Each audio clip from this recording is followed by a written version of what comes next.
Welcome to the Learning Pines YouTube. We hope this video helps. You start by signing in with administrator rights. This lets you remove drivers without permission errors. Once signed in, make a system restore point so you can roll back if needed. Now open Device Manager by pressing Windows key plus X and choosing Device Manager. Scan the list and identify the device whose driver you want to remove. Note the driver version and vendor. This protects you and speeds the remove process. So pause and confirm those details before moving on. You now remove the driver. Right-click the device and select Uninstall Device. When the dialog appears, check Delete the driver software for this device to ensure Windows won't reuse the package.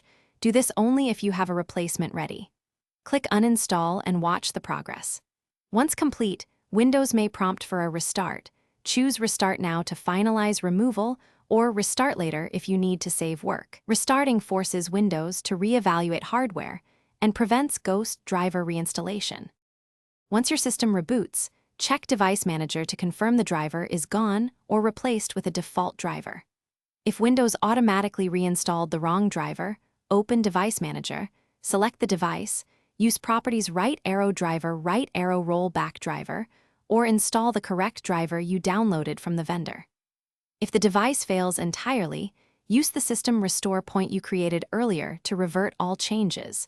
This recovers a working state quickly. As a tip, disable automatic driver updates in Windows Update if repeated reinstalls occur. Thanks for watching. Consider subscribing if we helped you.